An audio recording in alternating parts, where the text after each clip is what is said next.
Hey everybody, welcome back to another great episode of Live on Purpose. Today I have Tracii Haze with me. This is going to be a great interview, so get that glass of wine and let's get it.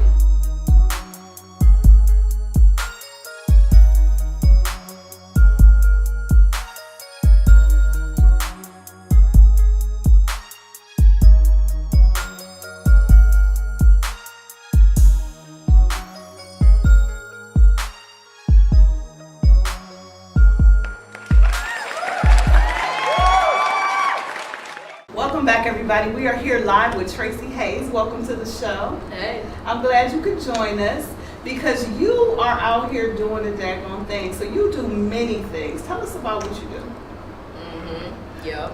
I be rapping. I do some vocals, you know what I'm saying? Vocals, you sing? Just a little bit, Okay. you know, in the studio. Okay.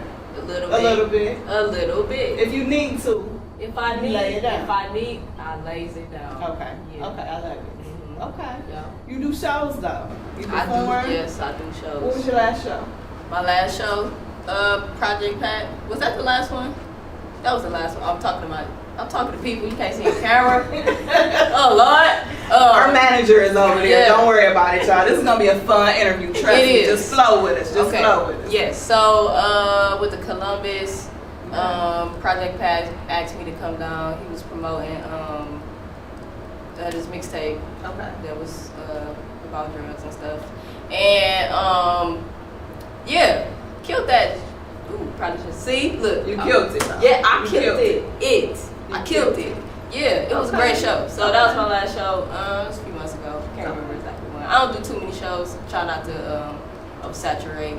Okay. So, But now you've been around. You tour a little bit. You've been around different cities. You're not just local here in Cleveland. No. that's correct. Clearly. Right. Do you feel like Clearly. Cleveland is supportive? Girl. Right. Yeah, I do. You do? Okay. Because I hear a lot of artists say that they need to move out of Cleveland to be successful, or that they get more love when they step outside of Cleveland. I've seen it myself. Because when I used to perform poetry, when I went outside of Cleveland, I got mad love. Here it was like, you know, if you weren't in that clique.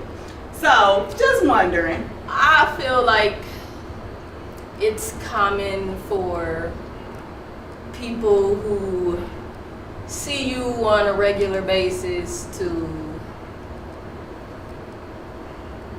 you know what I'm saying? Like, undervalue your well, talent in yeah, that. because they, you know what I'm saying? They see Yeah. you all the time. It's just like, I'll put it to you like this. My family, you know, they knew I was talented, but they also watched me hone my craft. Okay. You know what I'm saying? Right. They listened to instrumentals for 9 hours straight because I was trying to perfect, you know, whatever rhyme I was writing, or you know what I'm saying. Right. When people watch your process, and of course I'm not talking about everybody. It's you know, subjective. But when people watch you, when people watch your journey, it looks different versus somebody. You step out on stage and you're just amazing. Right. It's because different. They haven't seen your growth. Exactly. They haven't seen So, your growth. They weren't a part so of it. I'll say that. Okay, that makes sense. Yeah. So, what is your inspiration for your music? Do you just kind of write all the time? Are you inspired by certain things that make you write? It's no real formula. Okay. I do what I want to do when I want to do it. I go Rick's route, writing, and then writing could be. I consider any form of writing. My post on Facebook, I'm articulate. Yes, If you I'm are. expressing myself, it's writing. Or, you know what I'm saying? Like, I don't put those. I used to do silly stuff like, oh, I feel bad. I went a week without writing. I'm not an artist. That's stupid. Yeah. I'm an artist because I'm an artist. Right. You know what I'm saying? Like, why have those type of, you know, definitions? Yeah. Don't put it in a box. I'm not gonna be OCD about my craft. You know what I'm saying? So, I do what I feel like doing when I feel like doing it. It's like that. What are some of the challenges that you face as you've grown in your craft? That's a good question. Depression. Okay. Yeah. I don't really face it anymore. Okay. I learned how to, but it's a mindset. Mm-hmm. I had to think about it differently. that question again, because I just forgot everything that we was talking about. Say it again. What are some of the what challenges? are some of the challenges that you faced as you've grown in your craft? Yes. And then I said depression. Okay. And that had everything to do with my expectations. Okay, absolutely, that makes Right. sense. Because when you get better at something, and then you get better, right? And then people start receiving you. Mm-hmm. You know, you level up. Let's say you beat the boss. Mm-hmm. People start listening. Mm-hmm. You start getting the attention. Right. You know what I'm saying? Mm-hmm. Oh, I'm doing something. You know what I'm saying? Yeah. And your expectations, what do? They start get to higher. right. Exactly. And then you chasing this. Mm-hmm. You never be happy. Because you're always chasing a higher level. How can you be happy? Right. What do you want? Mm-hmm. You know what I'm saying? Yeah. I had to release the expectations, and then when you do that, you forget why you're doing it. Mm-hmm. Everything became about my expectations, Okay. and it wasn't about music anymore. Right. And I had to remember, I had to unplug from, and then you start getting competitive. It's about everybody, and then when you have those expectations, everybody that's doing what you're doing, Mm-hmm. it looked like they're doing it better than you, right? Absolutely. That's Right. ridiculous. Right. Because it wasn't about that. Mm-hmm. And when you start off and nobody's listening to your music and you just hungry, Yeah. that you the happiest. Right. You ain't got no fans and you happy. Right. When you get fans, you got people listening to your music and you're depressed. Yeah. That was the biggest issue. I don't bother with none of that. I make music, and you can't, if it's about the people that's listening to your music, Mm-hmm. how selfish am I to be focused on, you know what I'm saying? Yeah. I'm supposed to be making the music for you. I put it into the music, and I focus on that because it's about having the desired effect. Mm-hmm. So when the music gets to you, Mm-hmm. it's moving you and it's doing what it's supposed to do Right. when it gets there. And that's how you stay grounded. You focus there. Exactly. Right. Because everything else is BS. Can I say BS? You can say BS. But let's talk about some of the posts that you put on your Facebook page. We gonna be here don't for a mind. You don't mind talking about what you feeling at the moment. Which a lot of people who are in the entertainment business, they censor themselves because they're afraid they're going to lose, followers or lose people because of what they're talking about. So tell me just how does that happen? You just feel something and let it go? I mean, kind of. I mean, I check myself from time to time, but if it's true, Mm-hmm. then I'm about to say it. Okay. I'm not gonna. And then this is something that we doing now. Mm-hmm. Also, I want to say that this is something that we doing now, cause we wasn't always being hush hush about the truth. No. So now we being tight lipped about, I think people are now afraid. They put a lot of stock in who's following me and who's paying attention to me more than expressing themselves, I think. So they censor themselves. I agree with that. But if you subscribe, I just feel like, just like on anything, like you go to YouTube, Mm-hmm. you had an option to subscribe to somebody or not to subscribe to somebody. It's not like if I tell the truth, nobody gonna subscribe to me. People who feed into lies not gonna subscribe to me. Why do I want people that feed into lies subscribing to me? Mm-hmm. You know what I'm saying? So Right. I want to cater to people who don't mind hearing the truth. I mean, truthfully, people are going to follow you just to hate you or just to disagree with you as well as they are to agree with you. So it makes sense. Let's talk about what you just recently have been posting about gender issues. Are you really open about gender issues? Is that in your rap? Is that in your music? Is it just, it doesn't seem like you're in a box at all, inhibited in any way. Do you address those topics in your music? I haven't talked about it in my music, Okay. but I haven't, because my music is about love, so it would be contradictory, you know what I'm saying, for me to rap about or insinuate anything that has anything to do with limitations, you know what I'm saying, in my music, because I just don't love limitations. They don't go together. That almost, cause that don't make sense. That don't make sense to me. Like, how can I tell? I'm in a relationship for we about to be 7 years. Next month. That's you know what I'm saying. And people got different types of relationships, but if I love you, how can I block you from?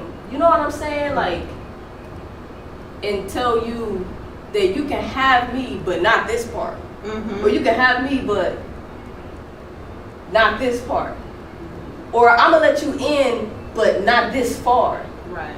That doesn't, to me, that doesn't make sense. So my love doesn't represent that. My music doesn't represent limitations or restrictions or anything negative. I just don't. Do you feel like your career has been affected at all by other people's limitations or discriminations or anything like that? No, people don't understand when you negative and when you doing that stuff. See, you think when you bashing other people, you can't affect anybody but yourself. The law of attraction is a very real thing. When you throwing that stuff at other people, it's coming back around. You can't hurt me with your ill will. And I'm telling, man, it get deep. That stuff, you can't hurt nobody else.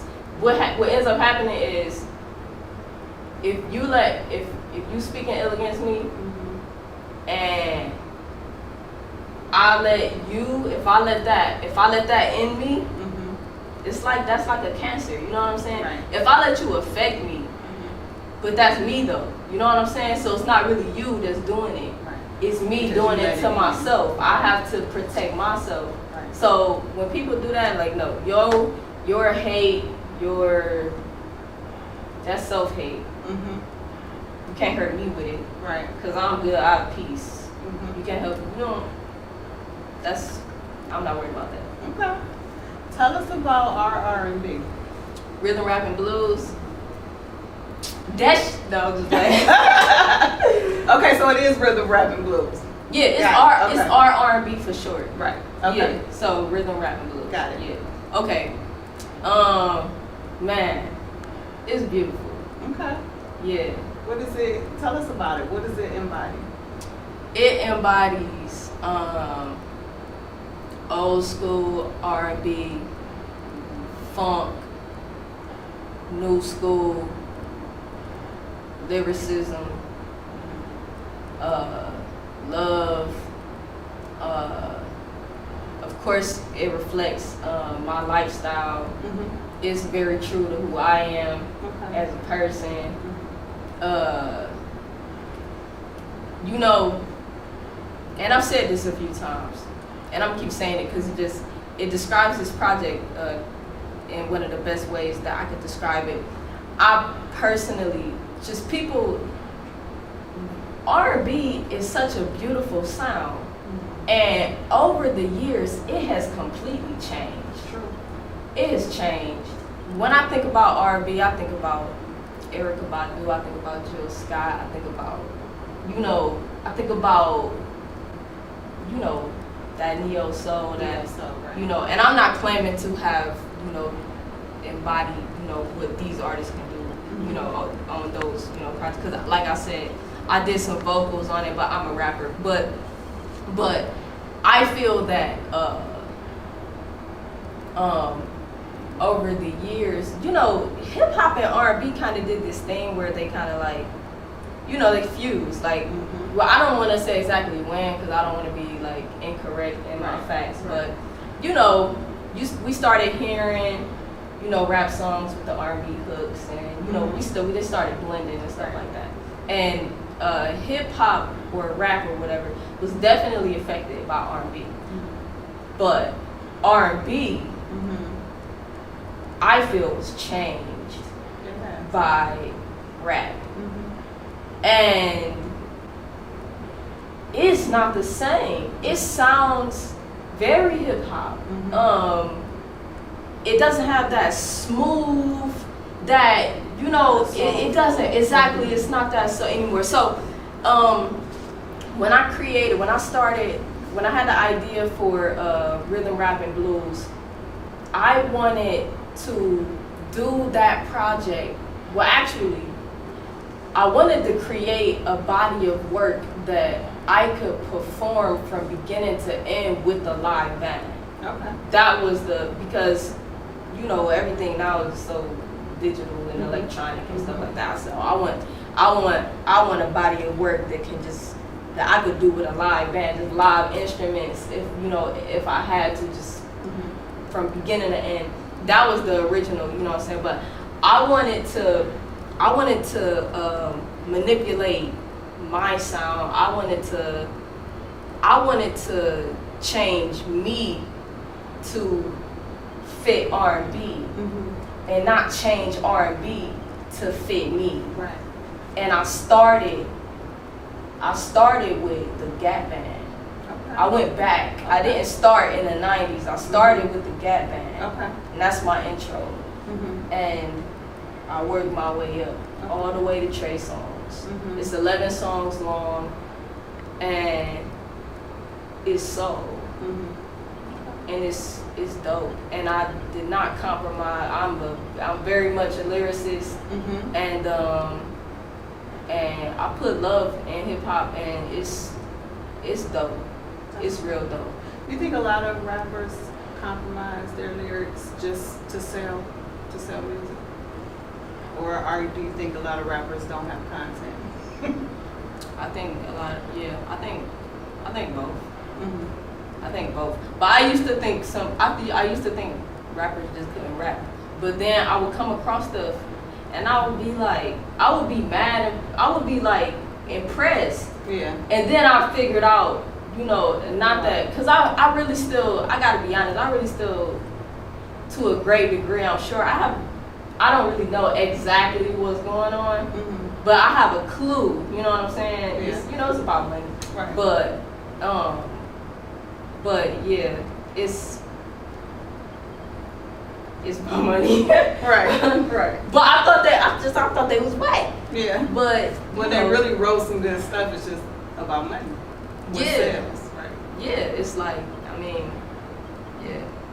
So compromising Rhythm, Rap, and Blues, are you taking that on tour? Is it out? What's up? It's definitely out. It came out the 1st of April. How can people get it? TraciiHaze.com. Okay. www.TraciiHaze.com. That's TRAC with 2 I's, HAZE. Okay. Yep. So what's next for you? Right now I'm pushing a project. I want to get some visuals done for that project. It's a song on there called Spitting Game. It's so smooth. It's got to be one of my favorites. I got so many favorites on there, but that one is like the one that I just keep coming back to. It's my feel-good song. It's just, it's, your favorite song? It's that song, I think, that got a whole lot of moods. Like you can listen to it no matter what mood you're in. Yeah, right. I think that's why it's one of them songs. Okay. So I think visuals are next right now. I got short-term goals. Okay. Do you ask me? I'm not gonna be talking about BET Awards, right. presidential election. I'm not talking stuff like that. Okay. Visuals for R&B. I'm sticking with R&B right now. Just staying focused. I'm concentrating all my energy on this. Maybe a single. Probably a single. We're talking about a single. Yeah. So what would you tell a young person who feels that they are talented in music, whatever way, whether it's, rapping, whether it's making music, what would you tell them to really concentrate on as they grow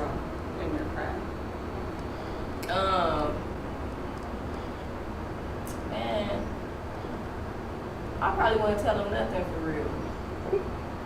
I mean, and I say that because I just trust stuff to happen how it happened because I used to see potential in people, and I get to saying stuff, and I thought that I was helping, but you don't really know what people need to hear or what they, you know what I'm saying? Right. Things are happening as they should happen, and sometimes it doesn't require anything from us. And if I encounter a young person and they need encouraging words or whatever, I'm probably not gonna have to think about it. I probably won't even know that I'm doing it. Right. I'm gonna say something, I'm never gonna remember saying it. I'm not even gonna know that I said it. It'll just be what that young man or young lady needs to hear, and they'll be the next great whatever, and I'll never even know that I met them. So you trust the process? I trust the process. Okay. So tell our watchers, listeners, how they can go to your website for any information. Go to my website, www.traciihaze.mother, and I'll just like, no, but traciihaze.com, and that's C. Oh, I can't spell. I'm so you gonna start it with a C? I'm not gonna start. It's 2 eyes. Tracii with 2 eyes. Haze. Y'all can figure it out. Tracii. Look at it. It's down there on the Tracii.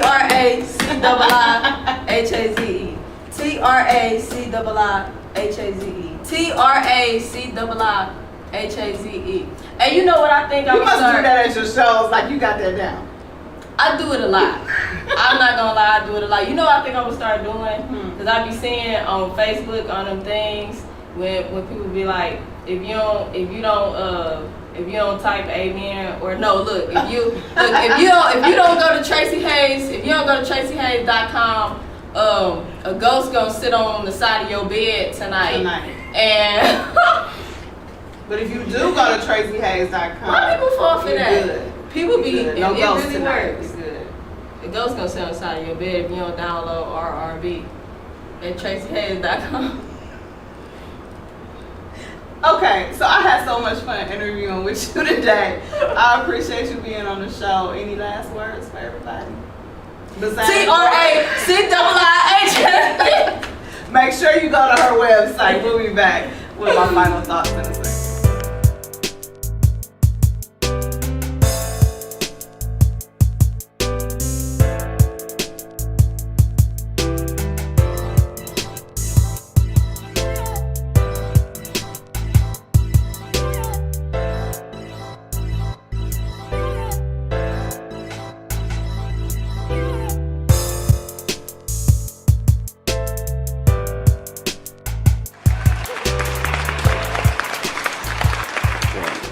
Thank you everybody for tuning in to another great episode of Live on Purpose. We just want to thank everybody for continuing to support us, subscribing to our channel on YouTube, Purpose Speaks. This was a great show, and you absolutely better go to www.traciihaze.com. That's 2 eyes. We'll see you guys next Saturday with another episode that's going to blow your socks off. See y'all next week.